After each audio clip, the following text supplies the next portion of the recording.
Hello friends, तो thumbnail देखकर आपको पता चल ही गया होगा कि आज मैंने किस पर वीडियो बनाई है। तो हाँ फ्रेंड्स, आज मैं आपके साथ अपने सी सेक्शन का एक्सपीरियंस शेयर करने वाली हूँ। तो फ्रेंड्स, वैसे तो मेरे 2 सी सेक्शन हुए हैं। फर्स्ट वाला 2018 में हुआ था और सेकंड वाला 26 दिसंबर को हुआ है, अभी 2024 में। जस्ट अभी 2 महीने भी नहीं हुए मेरे सी सेक्शन को। तो फ्रेंड्स, आज मैं आपके साथ सेकंड वाले सी सेक्शन का एक्सपीरियंस शेयर करने वाली हूँ, क्योंकि काफ़ी लोग सी सेक्शन का एक्सपीरियंस का वीडियो इसलिए ही देखते हैं कि उन्हें पहले से पता चले कि सी सेक्शन में क्या होता है और क्या नहीं। और अगर मैं 2018 वाला आपके साथ सी सेक्शन का एक्सपीरियंस शेयर करूंगी तो वो तो मेरे लिए ही बहुत ही हॉरेबल था। तो आपके साथ शेयर करूंगी तो आप सब भी डर जाएंगे। तो फ्रेंड्स, आज मैं अपने सेकंड सी सेक्शन का एक्सपीरियंस आपके साथ शेयर करूंगी। तो फ्रेंड्स, उसमें भी मुझे बेबी बॉय ही हुआ है, सेकंड वाला भी। तो फ्रेंड्स, चलिए आज मैं आपके साथ वही एक्सपीरियंस आपके साथ शेयर करती हूँ। तो फ्रेंड्स, मेरे जब 9 मंथ ख़त्म नहीं हुआ था और मैं जब अपनी विजिट करवाने के लिए गई थी, मैं अपनी विजिट करवाने के लिए 24 दिसंबर के दिन गई थी। तब डॉक्टर ने मेरे को बोला था, पहले मैं नहीं जा पाई थी जब मेरे को सी सेक्शन के लिए कहा था तब, क्योंकि मेरे बड़े बेटे की तबीयत ठीक नहीं थी। और मैं 24 दिसंबर को जब डॉक्टर को दिखाने को गई तो डॉक्टर ने मुझे बोला कि आपकी बीपी थोड़ी सी हाई आ रही है और आपको सी सेक्शन जल्द से जल्द करवाना चाहिए। तो उन्होंने मुझे कल दूसरे दिन की ही डेट दी थी कि आप 25 दिसंबर को आप सी सेक्शन करवा लीजिए। लेकिन उसके पापा मना कर रहे थे, क्योंकि उस दिन क्रिसमस थी और उसके पापा नहीं चाहते थे कि क्रिसमस के दिन, क्योंकि काफ़ी सारे केसेस में ऐसा होता है कि ब्लड की रिक्वायरमेंट होती है और उस क्रिसमस के दिन सब कुछ बंद होता है। तो उसके पापा ने उस दिन कैंसिल किया और डॉक्टर को बोला कि हम अभी सी सेक्शन नहीं करवाएंगे, हम 26 दिसंबर को सी सेक्शन करवाएंगे। तो फिर हमने 26 दिसंबर को हमें दोपहर में 2 बजे का टाइम दिया हुआ था और मुझे बोल दिया गया था कि अगर आप सी सेक्शन के लिए आए तो आप 25 दिसंबर की नाइट में जो खाना खाओ, उसके बाद सुबह में थोड़ा नाश्ता हल्का फुल्का करना, उसके बाद खाना मत खाना कुछ भी। तो मैंने 26 दिसंबर को सुबह थोड़ी चाय और नाश्ता किया था और उसके बाद 9 बजे मैंने थोड़े समोसे वगैरह खाए थे। उसके बाद कुछ भी खाना नहीं खाया था। दोपहर में भी मैंने खाना नहीं खाया था, सिर्फ वो 2 समोसे सुबह में मैंने खाए थे वही। उसके बाद हम चले गए थे दोपहर के 2 बजे सी सेक्शन के लिए हॉस्पिटल के अंदर। तो वहाँ उसके बाद मैंने पानी भी नहीं पिया था और हम चले गए थे सी सेक्शन के लिए दोपहर 2 बजे। और 2 बजे जाने के बाद मुझे बेड वगैरह दे दिया था और बेड वगैरह देने के बाद 3 बजे मुझे अंदर ले गए थे वीगो लगाने के लिए और यूरिन बैग लगाने के लिए।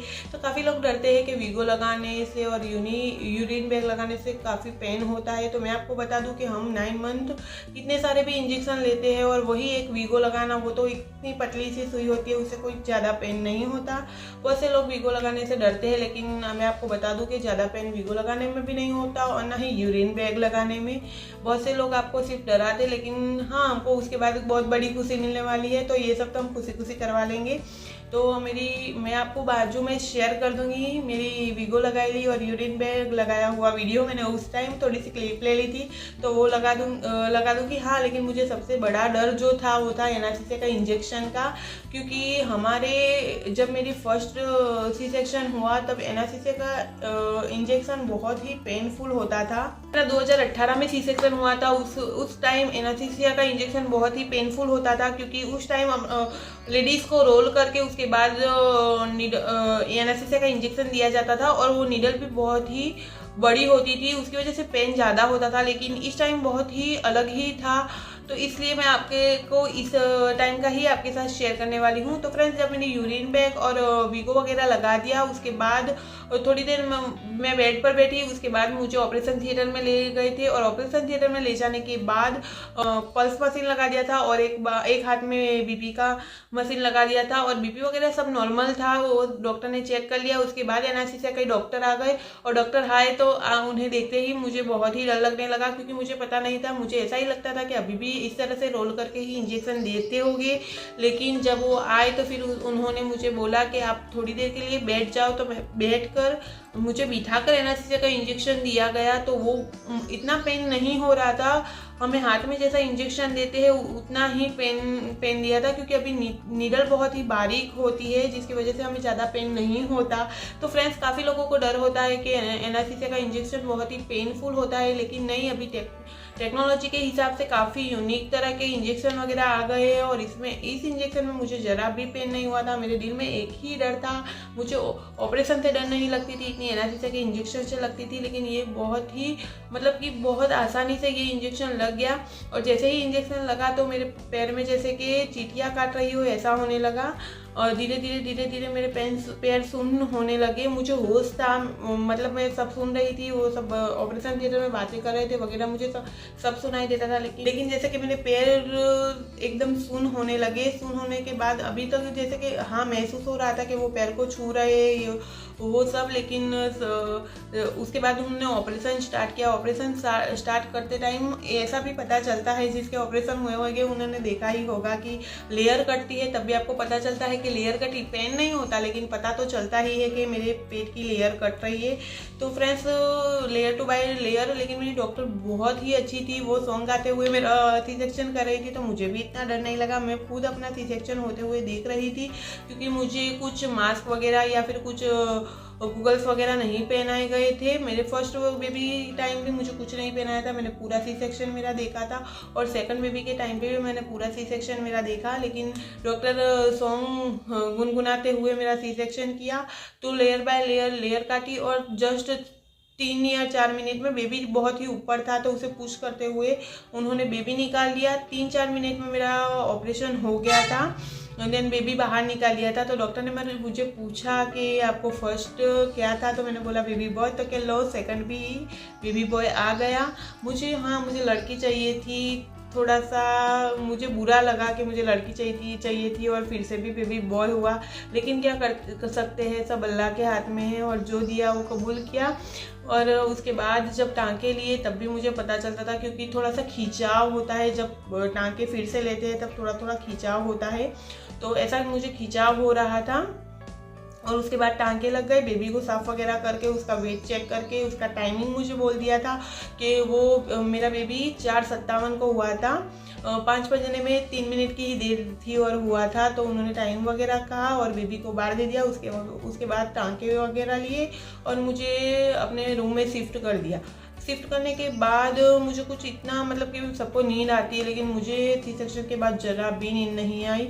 उस दिन शाम से लगा कि पूरी रात तक मैं नहीं सोई। और सी सेक्शन के बाद पानी की परमिशन कब देते हैं, तो फ्रेंड मुझे नहीं पता कि आप सबको कैसे दी थी, लेकिन मेरे सी सेक्शन के बाद जब मेरा सी सेक्शन 5 बजे के करीब हुआ था और मुझे रात को 11 बजे के बाद पानी की परमिशन दे दी थी, लेकिन थोड़ा पानी पीने की ही परमिशन दी थी। बहुत पानी नहीं पीना, थोड़ा करके पानी आधे घंटे में पीने की परमिशन दी थी। लेकिन हम ऐसे सीधे लेटे हुए होते हैं, तो मैंने जैसे ही मम्मी ने मेरे गले में पानी डाला तो मुझे श्वास की नली में पानी चला गया, जिसकी वजह से मुझे बहुत ही खांसी आने लगी। और मैं डर गई कि अगर मैं पानी पीऊँगी तो मुझे खांसी आएगी, और खांसी की वजह से मुझे नीचे बहुत ही पेन हो रहा था टांकों के अंदर। तो मैंने उस टाइम पानी नहीं पिया। रात को 2 बजे के करीब डॉक्टर आए तो बोले कि आपने पानी पिया, तो मम्मी ने कह दिया कि ये डर गई है तो पानी नहीं पी रही। तो फिर उन्होंने बोला कि तुम पानी नहीं पियोगे तो हमें पता कैसे चलेगा कि आपको कुछ पेट में जाता है, तो वॉमिट वगैरह तो नहीं होता, तो आपको पानी पीना ही पड़ेगा। फिर उन्होंने अपने हाथों से मुझे पानी पिलाया। फिर मैंने हर आधे घंटे में थोड़ा पानी लिया।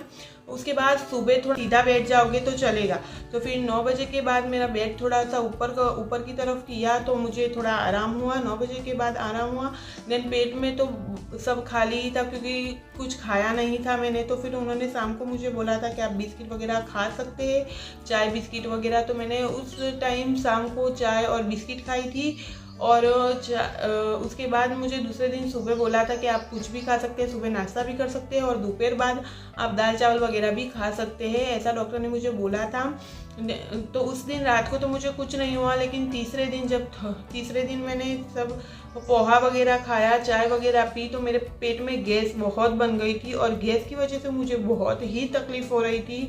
तो फ्रेंड्स, मैं आपको यही सजेस्ट करूँगी कि थोड़ा करके खाएं। मैंने ऐसा करा कि मैंने चाय और बिस्किट खाए और फिर से दाल चावल खा लिए, तो मुझे बहुत ही पेन हुआ था गैस की वजह से, और मुझे पूरे 9 महीने गैस की तकलीफ रही है। और इस वजह से सी सेक्शन के टाइम भी मुझे ये गैस की प्रॉब्लम बहुत रही। फिर उन्होंने इंजेक्शन वगैरह दिया, क्योंकि मुझे पेट में बहुत ही पेन हो रहा था, तो मैं बहुत ही डर गई थी। डॉक्टर ने बोला था कि अब आप वॉक कर सकते हैं, लेकिन मैं वॉक करने के लिए भी नहीं उठ रही थी, क्योंकि मुझे बहुत डर लग रहा था कि अगर मैं वॉक करूँगी तो मेरा पेट फट जाएगा, ये सब। तो फिर उन्होंने इंजेक्शन वगैरह दिया तो मुझे गैस में राहत हो गई, तो मेरा दर्द भी कम हो गया। जो भी दर्द हो रहा था मुझे गैस की वजह से ही हो रहा था कि मेरे पेट में गैस बहुत ही बनी थी, इसलिए गैस उतरने के बाद ही मैं सडनली खड़ी हो गई और खड़ी होकर के अपने हस्बैंड का हाथ पकड़ के वॉक करने लगी। और तीसरे दिन मैं वॉक भी करने लगी थी और तीसरे दिन की रात को हमको घर पे जाने के लिए भी कह दिया था, तो मैं वॉक करते तो हो गई थी। देन इस तरह मेरा ऑपरेशन का पूरा प्रोसेस खत्म हुआ। तो फ्रेंड्स, अगर आपके दिल में कुछ सवाल है सी सेक्शन के अकॉर्डिंग तो आप मुझे बता सकते हैं, मैं आपके साथ जरूर शेयर करूंगी। तो फ्रेंड्स, मेरा फर्स्ट वाला सी सेक्शन बहुत ही हॉरेबल था, मैं आपको वो बताऊंगी, लेकिन वो मेरा सी सेक्शन हुआ था गवर्नमेंट हॉस्पिटल में और ये गवर्नमेंट हॉस्पिटल में नहीं हुआ। शायद इस वजह से ये एक्सपीरियंस अच्छा रहा मेरा सी सेक्शन का। पेन तो होता है, लेकिन बच्चे को देख के हम सारा पेन भूल जाते हैं। इतना उसमें वो जब टाँके वगैरह में तो इतना पेन नहीं होता, क्योंकि हमें पेन किलर्स दी जाती है, इंजेक्शन लगते हैं, बोतलें चढ़ती है, तो उस टाइम कुछ पता नहीं चलता कि क्या हुआ कैसे हुआ, सब अच्छा ही रहता है। तो फ्रेंड्स, अगर आप भी सी सेक्शन करवाने जा रहे हैं तो डरे नहीं, क्योंकि सी सेक्शन करवाने के बाद आपके पास एक खुशी आने वाली है और खुशी को देखकर आप अपना सारा पेन भूल जाने वाले हैं। ये तो मैं गारंटी ले रही हूँ, क्योंकि हमें कितना भी पेन हो, जब हम बेबी का फेस देखते हैं तो हमें ये सब भूल जाते हैं कि क्या हुआ और क्या नहीं। तो फ्रेंड्स, अगर आप भी सी सेक्शन करवाने जा रहे हैं या आपका सी सेक्शन हो गया है तो मुझे आपका एक्सपीरियंस कमेंट में ज़रूर बताना कि आपको क्या हुआ था और क्या नहीं। ओके फ्रेंड्स, तो मिलते हैं अगले वीडियो में। और फ्रेंड्स, अगर मेरा व्लॉग पसंद आया है तो वीडियो को लाइक करना, शेयर करना, अपने फ्रेंड और फैमिली के साथ शेयर ज़रूर करना।